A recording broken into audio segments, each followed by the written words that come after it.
Hello, hello. I'm Amir. For now, let's just say I'm here to warn you about spoilers. There's a concept in writing, and I'd say by extension all creative works, called the death of the author. The term means that a creative work should be perceived independent of the author, their lives, intent, or the context in which a thing was built. I agree with the sentiment. Even listening to the soundbite violates the death of the author. My apologies for that.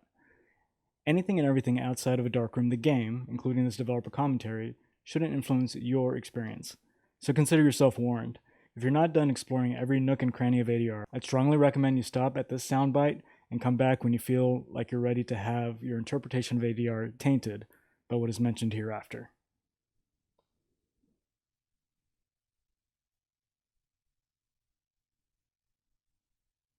Alright, so before we jump in, let me deal with some in before comments. Michael and I come off as pretentious, black turtleneck sweater wearing poopy faces. Me particularly so, as I'm sure you'll see shortly. Life, its meaning, the human condition as a whole is tricky to describe. I feel we all start at a line on a graph at x equals time of consciousness and y equals 0. The horizontal axis, as mentioned earlier, is time, and the y-axis is misery, with 0 being the most miserable you can ever be, and increasing the positive direction to no misery, happiness, the good things in life. Every possible thing that can ever be interacted with exists on this plane. I feel you should always try to go towards the no misery direction and have interactions with others such that all parties are pushed and pulled upward. So, I don't know, maybe think twice about the death of the author in this soundbite before sending me an angry message stating how much you hate the developer commentary, the game, or anything else flat out negative. I'm always open to constructive feedback, of course. Alright, let's get started with some recordings that were created in 2014, 5 years ago. Keep in mind that this commentary was created for the iOS version of A Darkroom before it ever became successful. 9 months after Michael Townsend's web version of the game captured the hearts of minds of millions, and 2 months before the mobile version went viral on the App Store.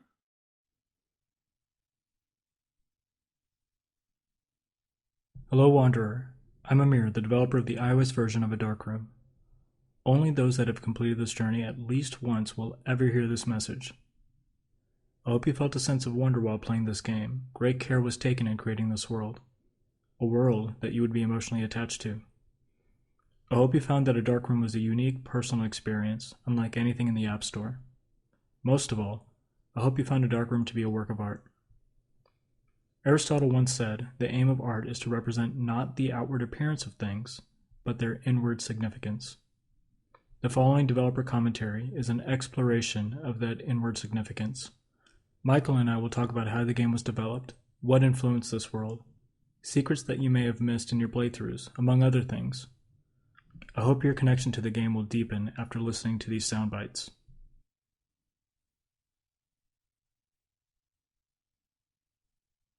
Hi, this is Michael, the creator of the web version of A Dark Room. First of all, thanks for playing. Amir and I have put a lot of work into ADR, and it's great to see people playing and enjoying the results. When I first posted the original game back in June of 2013, I had no idea whether it would be a success or not, or even if anyone would notice.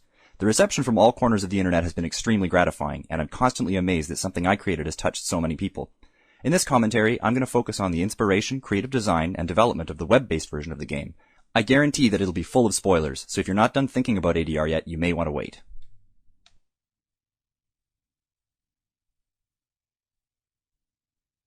Hey, it's me, Amir, from the present again. Yeah, you'll hear me chime in between these older recordings. We're going on to 5 years later since that recording, and I've yet to meet Michael in person. I guess it shouldn't be deemed uncommon given how easy it is to collaborate across the world in this day and age. It's still on my bucket list to go see him in Canada. I just haven't gotten around to it. Anyways, new recordings like this one are not in the mobile version, so even today, only those that have completed the Switch version of ADR will ever hear this commentary. You'll notice one subtle thing about how we introduced ourselves. Michael stated he is the creator of the web version of A Darkroom. I stated I was the creator of the mobile version of A Darkroom. Holy crap, I've gotten a lot of blowback by making any claims to any part of creating ADR. So publicly, for all intents and purposes, I simply say I ported ADR to mobile, and in this case, console. For those that took the time to beat this version, you may have noticed the ending credits and our titles. Both Michael and I feel that this is the most accurate description of our contributions to ADR. Michael sired the Darkroom, I raised it. I can talk for hours about how both Michael and I struggled with ADR success and what role each of us played. back to the past to hear some more narcissistic ramblings, specifically about the origins of each version.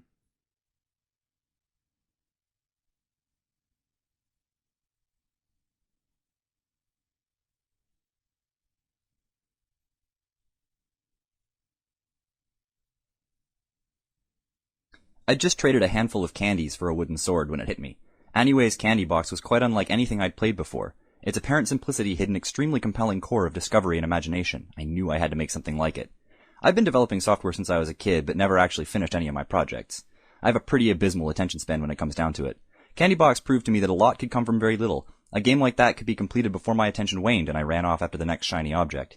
I wanted to see if I could marry the expanding mechanical scope of Candy Box with an expanding narrative that would engage the curiosity as well as the primal desire for ever larger numbers. I threw the initial interface together before I knew a whole lot about where the game was going to go, and from there grew the isolated, slightly menacing setting. The sparse black on white just screamed wasteland to me, so that's where it went. From there I settled on simple, clipped sentences to reinforce the slightly unsettling tone. Hey, worked for the road, so it can work for me. Back in June 2013, I came across the web version of A Dark Room, Michael's original creation. At this point, I was 3 months into my sabbatical. I had spent the last 8 years of my life creating software for other people, and decided to take some time to do things for myself. I took on a minimalist lifestyle, getting rid of as many worldly possessions as possible. Anything I could live without was thrown away, donated, or sold. When I saw what Michael built, I felt an immediate connection with its sparse presentation. It was almost as if it was a reflection of where I currently was in my life. I contacted Michael that day, asking if I could port the game over to a mobile medium. Being the incredible person that he is, he said yes. 1 virtual handshake, 70 emails, and 1 video conference later, The Dark Room for iOS shipped in November 2013. It took 5 months to re-envision this experience for mobile devices. It's hard to believe I've never met Michael in person. Perhaps, if A Dark Room is successful, I'll take a flight from Dallas, Texas to Canada, where we can finally shake hands.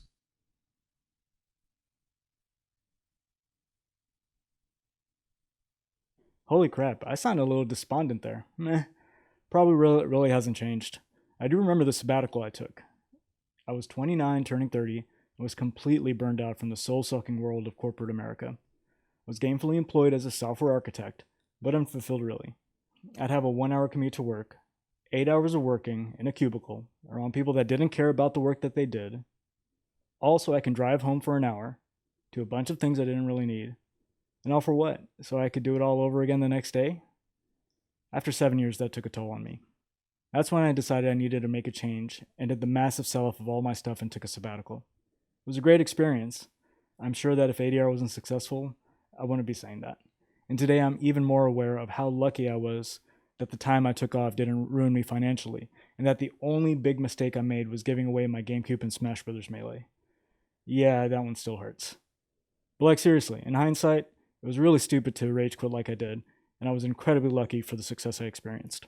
While quitting my job to follow passion projects was unwise in 2013, today technology has allowed content creators to find their own audiences, however small, however esoteric, however niche. Maybe one day we'll have an economy where fine arts will be on equal footing with other professions.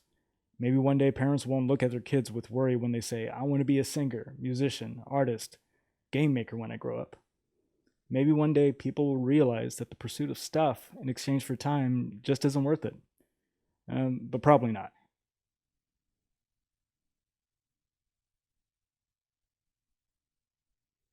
When you first opened up A Dark Room and started playing, did you feel like you were cheated? Did you feel like you were just conned into buying a game that does absolutely nothing? I'm sure many did. For what it's worth, I was very much aware of this feeling you'd experience, and the last thing I ever wanted to do was to make you feel cheated. I can't count the number of hours I mulled over the opening sequence. When you light the fire, it takes a little over 15 seconds before a silent forest opens up and you're able to gather wood. In Michael's original web version, it took 45 seconds for this transition to occur. This timing was perfect for the web, but I was worried that it was too long of a wait for someone who just purchased A Dark Room. A game with a vague description, one lousy screenshot, and depending on when you bought it, it may not have had any reviews. A number of my friends and family play-tested this opening game sequence. I wanted to see where they lost interest. Shortening the opening sequence to 15 seconds helped the playtesters stay engaged, but they still lost interest by the time they started gathering wood. I tried a number of things, like shortening the timing for the first part of the game down to 5 seconds, but that took away the importance of the builder stumbling into your dark room. I tried adding Friedrich Nietzsche quotes that would randomly appear when he stoked the fire, but that only led to confusion. I kept the problem in the back of my mind and concentrated on getting other parts of the game working. It wasn't until the third month of development where I employed what you see today, a 15-second reveal, and when you gather wood for the first time, a message fades in. Hope she's okay. Have to keep the fire going.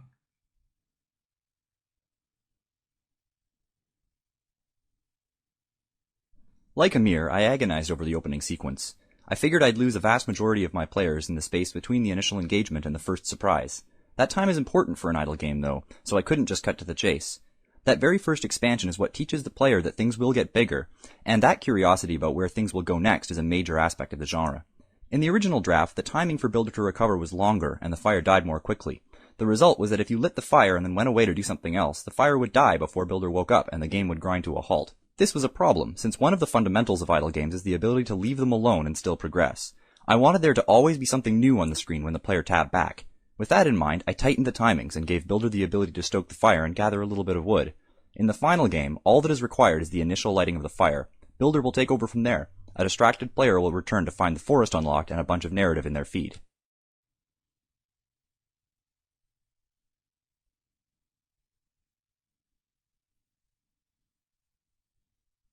I still, to this day, tweak the pacing, balancing, and story elements of ADR. It doesn't seem like it, but an immense amount of thought was put into every pixel you see on the screen. For the Switch version of ADR, I limited myself to the console's maximum resolution of 1280 pixels across and 720 pixels high. At no point in the UI are you ever dealing with scroll bars or super tiny fonts. There's a symmetry to every screen, a balance that's maintained as every new piece of ADR's world opens up. The numbers 20, 980, 360s, 72, 688, and 3 are burned into my memory as they represent the margins, locations, and spacings between all the elements in ADR. The term devs use for this kind of madness is pixel pushing. Alright, back to the past to explore the Dusty Path.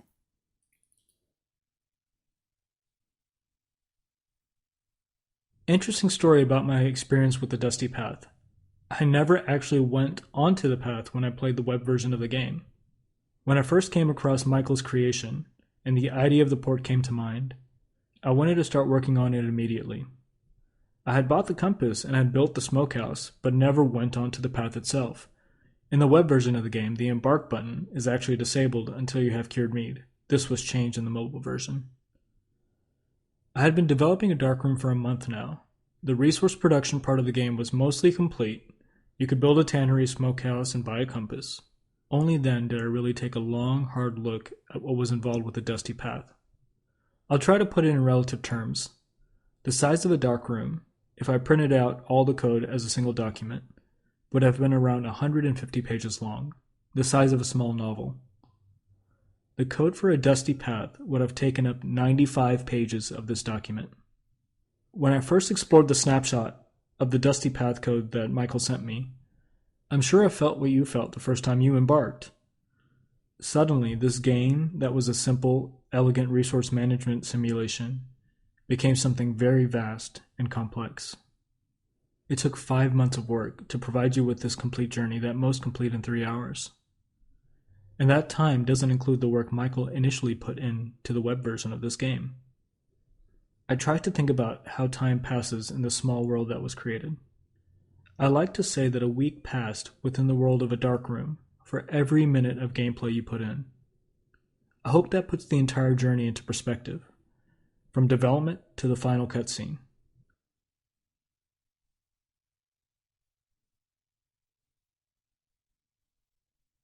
The Dusty Path turned the whole game on its head, changing from a numbers game into an exploration game. I wanted to parallel the wooden sword moment in Candy Box with something equally surprising, and maybe a little more grandiose. The path probably went through more playtesting and revisions than any other part of the game. Initially, the path was even less forgiving. Roads and outposts didn't exist, encounter rates were higher, and the compass pointed nowhere. Playtesting and a lot of complaints from early players led to a rather drastic reduction in encounter rates pretty quickly after release. Outposts and roads were actually a lazy solution to a concern that I had about the random map generator. It would be possible, I thought, to have some important map elements placed outside the reach of the player. Instead of making the map generation more complex, I decided to turn conquered dungeons into resupply points. It's still possible to end up with an impossible map, I think, but highly unlikely. That's also the reason for the Desert Rat and Slow Metabolism perks. I'm a hack, I know. Playtesting also revealed that the concept of encountering stronger enemies as you venture further away isn't universally understood. Testers would venture out as far as they could in one direction to get slaughtered by enemies far too powerful for their gear level. This surprised me, and so warnings were added when the player explored beyond their means. Most of the development time in ADR came from writing the dungeons. I wrote until I had to quit, lest I give up and leave the game unfinished. To this day, I feel like I still didn't add enough content there. For weeks, my desk was covered in hastily scrawled flowcharts diagramming all the possible ways through each dungeon. They work sort of like a choose-your-own-adventure book, but with each choice made by the roll of a die. It was the best way I could think of to create a reasonably dynamic experience while maintaining a cohesive narrative.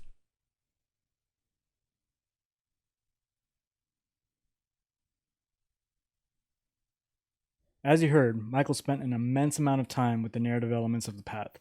A ton of content was written. In my adaptation of ADR, an equal amount of time was spent in tying the path to the builder and the other locations within the game. The emotions of the builder, the slave transition, the voices the protagonist continues to hear, vague visions and memories of the forest and past events. These times are numerous to say the least. Hats off to Michael, his narrative efforts inspired mine. With regards to the Switch version, the path's presentation had a few changes. On the mobile and web versions of the game, the path was a 60 by 60 grid. The original size worked well for browsers tucked in a corner while playing at the 9-to-5 grind. It also worked well for the phone being held in portrait mode while standing shoulder to shoulder on the subway or sitting on the pooper. But the vertical layout just didn't make sense on a landscape device like the Switch. So after careful math, a few more magic numbers burned into my memory, and more annoying pixel pushing, a new layout was developed for the Switch version such that it maximized the screen real estate, but not so much that you had to scroll around to see everything. Scrolling is really annoying when Joy-Cons are involved. As for the enemy encounters and the warning system that existed in the web version, I removed those and increased the difficulty of the enemies in my adaptation. Is this a good time to mention that one of my favorite games is Dark Souls? Alright, buckle up, back to the past we go. I mentioned earlier that I was struggling with pacing the beginning sequences of A Dark Room. I didn't want the player to lose interest, delete the game, and leave a 1-star review. Those reviews are a constant reminder that I could have done better. I tried adding random Friedrich Nietzsche quotes during the slower moments of the game. These quotes didn't make it into the final version, but let me read a few of them to you. Every profound spirit needs a mask. Even more, around every profound spirit, a mask is continually growing. Here's another one. When you stare into the abyss stares back at you. And one more. A dictator divides mankind into two classes, tools and enemies. In total, I curated about 200 quotes that would fit the atmosphere of the game. They were all deleted, never to be seen, but the impact they left stayed in the back of my head. Specifically, a dictator divides mankind into two classes, tools and enemies. The lull in the first part of the game was taken care of with a few story elements. Hope she's okay, have to keep the fire going. She's woken up, says she can build things, says she's a friend. Eventually, you end up building a few buildings, the trade post unlocks, and finally you have the ability to buy the compass. The Nietzsche quote about dictatorships still lingers in the back of my mind. And finally, after you've built the smokehouse and tannery, before you have to set out and embark to the world outside the village, you get a dialogue between the unnamed wanderer and the builder. The villager, the fatigue in their eyes.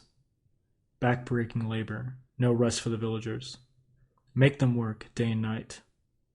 They are slaves. You can thank Nietzsche for this transition, that anxiety and that shock you felt, when suddenly the sanctuary you built for these lost souls becomes a prison, and your path towards corruption begins. When this transition occurred, I heard that a number of players simply deleted the game. Others reset the game and started over, trying to avoid it. Many pushed through uncomfortably. Others embraced the new persona. If you pay attention, events on the Dusty Path put this transition into context. What if I told you that the wanderer in the game wasn't human?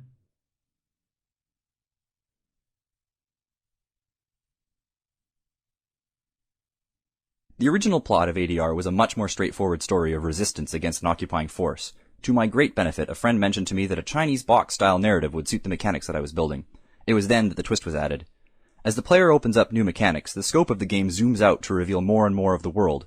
The slow pacing is extremely important here, as it allows the player time to build up their own model of the world in their minds between reveals. Each reveal is intended to shake the player's preconceived notions, from survivalism to medieval serfdom to post-apocalypse to the dying remnants of a conquered world. For the majority of the game, I suspect that the player imagines herself as human. I certainly don't say anything to challenge this assumption. As the player explores further away from home, however, the hints start to drop. Do you notice? Hopefully by the end, the realization finally dawns on you that you are not a survivor or a protector or even a hero. You are attacked not out of desperation, but because you deserve it. The behavior of the player was intentionally made more and more morally questionable the further she traveled from the village. One particular path through the city was intended to make the player question her place in the world. You think murdering innocent children in an unprotected shantytown is heroic? Originally, the only clue to the player's true identity was the noun wanderer. Since nothing in ADR is capitalized, there's no way to tell which nouns are proper and which aren't. Wanderer isn't a loose title, it's the name of a species. The species directly responsible for the state of the world. That turned out to be entirely too obscure, however, and so more clues were added. The wanderer with multiple arms in the remains of the city, the old wanderer in the swamp, and the particular description of the ship discovered out in the wastes. It was important to me that it wasn't an explicit reveal, though. I wanted the discovery to feel personal. I was very careful to call most friendly NPCs by the appellate wanderer without overusing it. I hope it worked. I spent far too much of my time after ADR was released reading through forums following the progress of players to see if and when they realized what was going on. The gut punch of They Are Slaves probably didn't feel very good. Michael's expanding narrative and its cohesion to the expanding game mechanics were further solidified with the extra twist and changing emotions of the builder. I received some negative reactions from players because of this evil transition. It was a pretty extreme exposure to an emotional concept called cognitive dissonance. That's when the stuff you believe to be true is challenged by new evidence and you try to make sense of all of it, usually in very illogical ways. Empathy is probably another lesson embedded in this transition. When the player first sees their villagers becoming slaves, they probably assumed that they were enslaving other humans. It felt personal. Now that you know that you're not human, and that the villagers are also of the wanderer race, in fact, every friendly interaction you have is with fellow wanderers, you may now suddenly feel less empathy. I guess just be cognizant of that. Here's some final tidbits from the mobile version's commentary.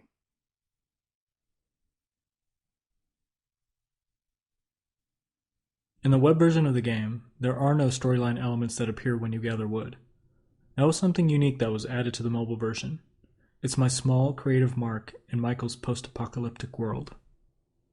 In the web version of the game, when you ran out of water or food on the dusty path, you'd be taken back to the embark screen and a message would show up implying that you died.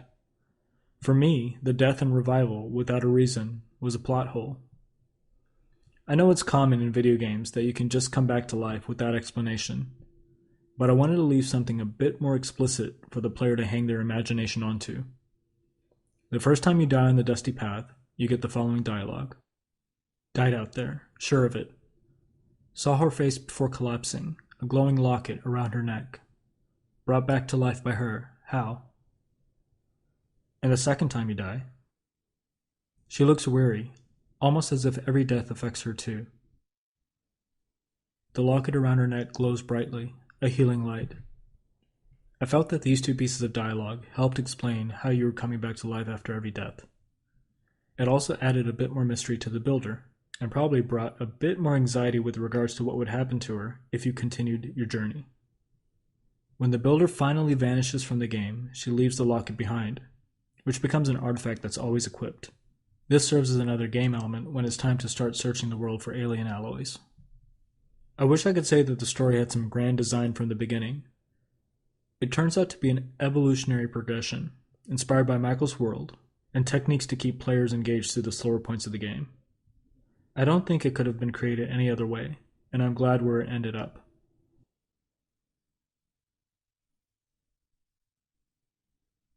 Just like the game itself, creating a dark room has been quite the unexpected adventure. In those first few moments of inspiration, I would never have guessed that things would end up here. I have all of you to thank for that, and I am truly grateful. To all of you who felt disappointed by the ending or left wanting more, know that I'm right there with you. My brain is full of ideas, and some of them expand on ADR. Right now, though, I've got to give some other ideas a chance. Can't play favorites lest I tempt revolution. Maybe there will be more ADR in the future, but I am fickle and can't make any promises. I hope you've enjoyed playing ADR and listening to our narcissistic ramblings. It's been a lot of fun putting these things together for you. More than anything, though, I hope that ADR has shown how much can be made with very little. It doesn't take millions of dollars and huge teams of developers and artists to create a meaningful experience. All it takes is an idea and a little perseverance. The technologies used to create the web version of ADR are all quite welcoming to new programmers, and I urge you to jump in. If you're interested in how ADR was made, all of the code for the web version is free and available for you to dig through. Pick it up, mess with it, create your own experiences. Send me a link when you're done. I guarantee I will play everything. The internet is us, and it's only as awesome as we make it. Go and fill it with things that you love.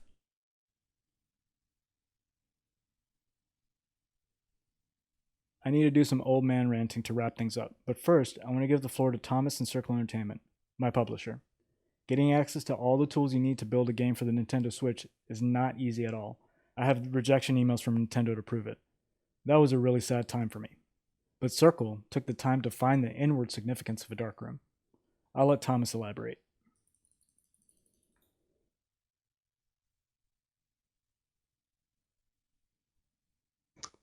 Hi, my name's Thomas Whitehead and I'm the product manager for Circle Entertainment.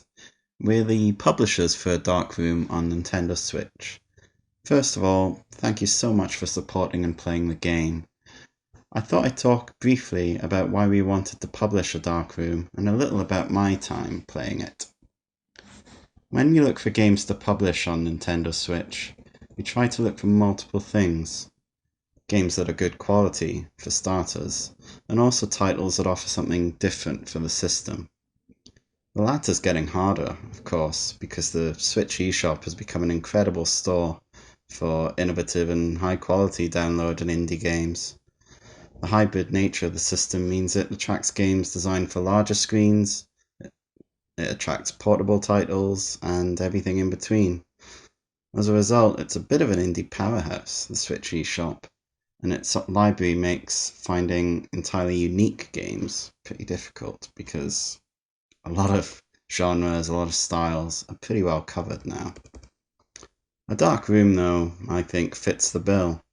On paper, it can simply be described as a role-playing text-based game, and its simplistic aesthetic reinforces that. And yet, it's more than the sum of its parts, which is what drew us to it. We were even more excited when Amir Rajan, the developer of this version and previous mobile releases, produced an adjusted retro Nintendo aesthetic and also implemented a form of co-op. But back to that phrase, more than the sum of its parts. When I played the game, I was initially unsure of what to expect. You start by kindling a fire, and there is a poorly woman in your hut. Then you gather some wood, set traps to catch animals, and you start to attract more people to what eventually becomes a village. It slowly grows, and I realized that as well as resource management, I'd also have to explore.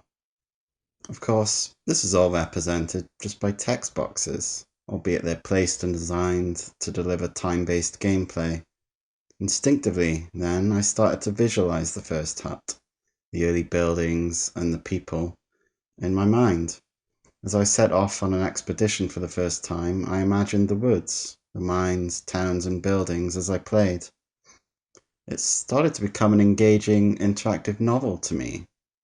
I was reading and creating the world with my own imagination, turning short descriptions and simplistic icons into fully realized places. That was the point I realized the game had drawn me in and time melted away. I also became rather emotionally attached, and when my actions took a rather dark turn, which I won't spoil here, if anyone's listening to this before playing all the way through or before having a particular playthrough I did. In any case, I started to feel some actual guilt. When a key character expressed sadness and fear, I questioned where my original good intentions, which were to develop a home in what I assume is a post-apocalyptic world, and I started to wonder where my good intentions had gone wrong.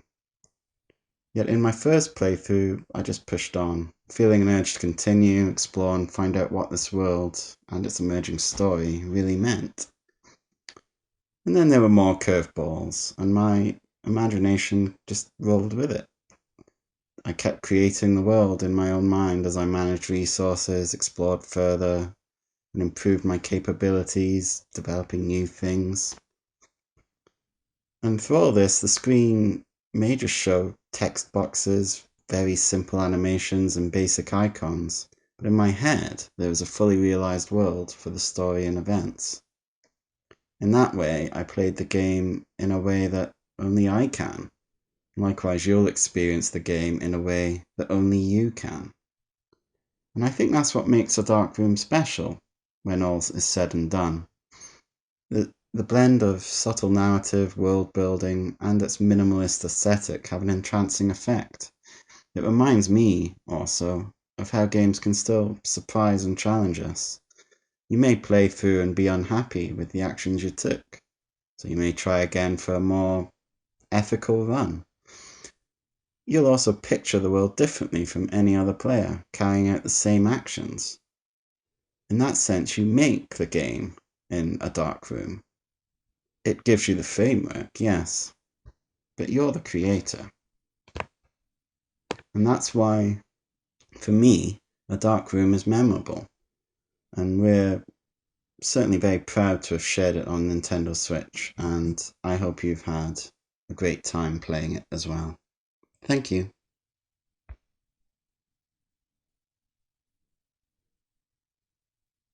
We have some more old man rants coming, but first, some quick acknowledgments. Thank you to Brendan Walker, an apprentice programmer I took under my wing after a successful mentorship program facilitated by the Computer Science Department at University of Texas at Dallas. Thank you also to Tom Black, a hacker friend of mine that removed low-level memory leaks from my terrifyingly horrible codebase. And thanks to Michael Townsend for siring a darkroom and changing the trajectory of my life. I invited him to rant in here, but he wasn't interested. He did tell me to pass along a hello and a thank you for playing.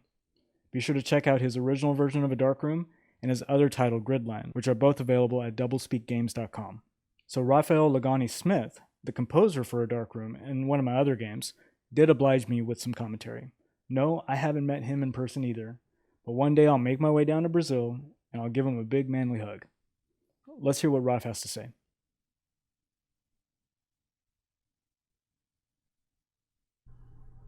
Hello, my name is Rafael. I'm a composer and sound designer living in Brazil, which is a place you might have heard about. It's a big country. It's actually even bigger than people think it is because of the Mercator projection. Brazil is one of the countries that is most disprivileged on the Mercator projection. You should look it up. It's only fair. I was traveling in 2014. I was back in Europe. And I was looking for a game to pass the time on the plane, and I made the grave mistake of downloading A Dark Room because I got so enraptured by the game that I couldn't put it down, even when we were like doing travel stuff, like going on a train with beautiful scenery. My girlfriend would scold me because I was looking at the cell phone instead of looking out the window. So that was that, and I even took the time to pester Amir to let me do some sound work for a game which was silent back then. The version you have has audio work on it, but the mobile version is silent, which is just like a nice aesthetic choice by Amir. So I was initially pestering him, and he was, I guess, too busy with the success of the game, and he couldn't listen to my music back then. So I sent some piano music for him to listen to while he was busy with other stuff. And that worked. That move actually worked. He listened to my stuff and he liked it. And that led to him inviting me to work on a Noble Circle. Yeah. And we had this wonderful time working together. Noble Circle is a great game, by the way. You should check it out. Now, 4 years later, we're back working together on A Dark Room like I wanted to. And I'm proud of reaching out to a stranger on the internet. Hey, let me do music for this game, which is silent. And eventually, here we are, and the game is not silent anymore. And that's pretty cool. I guess my past self would be proud of me right now. So that's the story. So Amir told me that I could talk as much as I wanted. After all these years far from the US, my spoken English is a bit mind-wrenching hard to get out in a timely manner. So I'm going to take advantage of the fact that everything that I record will be eternalized in the game and walk over to my piano and play something out of the blue, just improvising. I guess it's an interesting weight of responsibility to have anything that I play recorded forever in a game.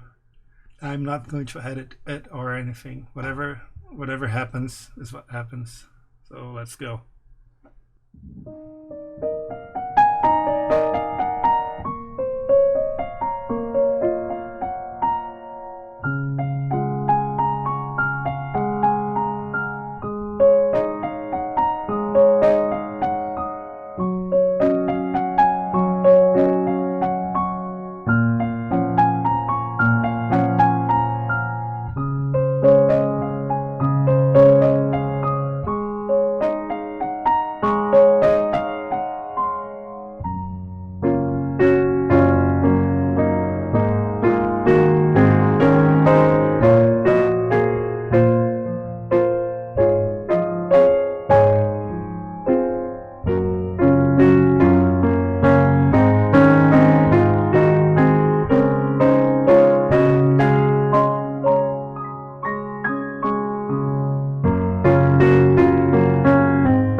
So this was pretty cool, so I'm going to stop before I mess this up.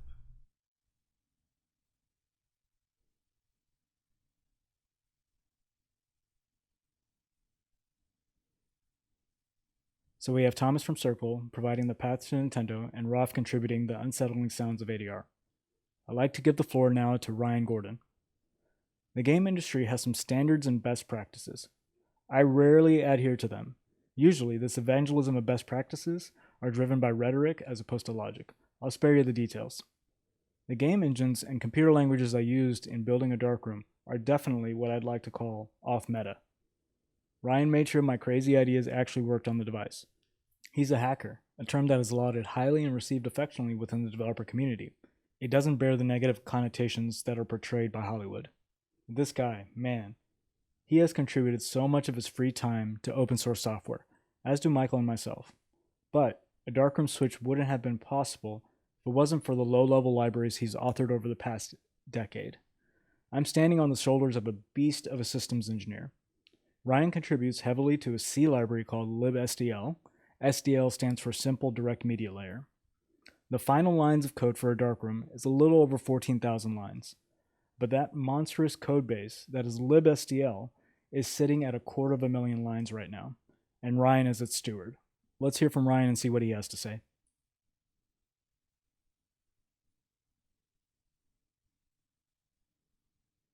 Until you discover that the Wanderer is a monster, literally inhuman, you were probably cheering for him, saw yourself in him. Not me. I was always cheering for the builder. I've been working with video games my entire adult life, but for almost all of it, I haven't been building video games.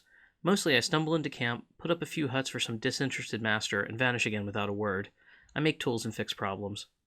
I maintain a library, a piece of code, called Simple Direct Media Layer, or what everyone calls SDL. It helps you build games. You tell SDL, draw this on the screen, or make this noise, or check on the joysticks, and SDL figures out how to make that happen for whatever you might be playing your game on. Your computer, your phone, your Wanderer contraption. If it's a computer, SDL can work with it. There came a time when I had more huts I wanted to build than I had Wanderers to build them for, so I started a Patreon. The builder builds the huts because she wants to be wanted. One day I got SDL to work on Nintendo Switch, and Amir wandered onto my Patreon page and lit a fire. He sent me the iOS version of the game, and I probably had the same reaction you did. What is this little text-based game? Tap to stoke the fire. He can't be serious with this. Tap to cart wood. This is clearly a joke. Tap, tap, tap, tap. I became angry with the rising sun as it distracted me from clearing the asteroid belt, and then I realized this wasn't a joke at all. It functioned as a good game and it had something to say. I told Amir to send me the source code and I'll start on a Switch port immediately. Amir had other plans. The Switch version of this game certainly shares some DNA with the iOS and web versions, but we built it from scratch. Amir tackled the game, I tackled a lot of the plumbing. A few other villagers carted wood. The version you're playing started as a program called Hello SDL. The project file is still called that. And we just wanted to get a simple box and some text to show up on the Switch's screen, and then we would start layering the game on top of that. Then we'd slot more features in and layer more game. The voices speak of a compass. We cart more wood and build more huts. The game was reconstructed and improved, more than the sum of its parts. The work was invigorating. Most projects I work on are a million lines of code. Giant monoliths. You don't own it and you don't understand it. Scrape around in the dark. Building from scratch, small and exactly what we needed and wanted, was so satisfying. Ruby and SDL powering a big world with relatively little code. If you have a problem, you know exactly where to go to fix it, and all the good and bad technical choices are entirely your own. You don't know how addicting this freedom is. The locket glows. Must find her.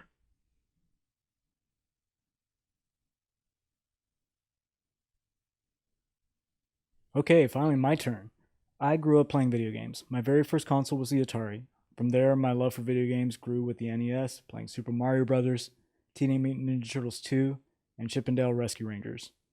Every few years, I was begging and pleading for the next console or computer upgrade. Sega Genesis, SNES, PlayStation, N64, Sega Saturn, though I did end up returning that to Toys R Us. I got the GameCube though, Xbox, PlayStation 2, that was the first console I actually bought with my own money working at Blockbuster Video. This doesn't include all the PC gaming I did, which was further fueled by Doom's success and id being barely 20 minutes away from where I lived. What games gave me was a way to lose myself in another world where time and all problems of meat space faded away. I've tried so desperately to capture that precious feeling of losing oneself within a darkroom. These days, it feels like I wake up every morning bracing for the next trash can fire that is the world of 2019. Now more than ever, I feel we need experiences that let us disconnect. But heartfelt, genuine games seem to be a dying breed. Large AAA companies, instead of putting play and joy first, opt for loot boxes, microtransactions, ads, and other predatory monetization practices. Those who play games have gone from being the customer to being a bag of data to be sold to the highest bidder. No way in hell will I ever betray you like that. And there are others out there that feel the same way, mostly indie developers and small development shops. So please support us by sharing our creations with your friends and family. We don't have millions of dollars for marketing, so your word of mouth recommendation is the only way we have to survive. Alright, that's all I got. Thanks again for listening to all our narcissistic ramblings. Say hello to me, Michael, Ryan on the internet. We're easy to find and love hearing from people who've let ADR into their lives. Y'all have a good one.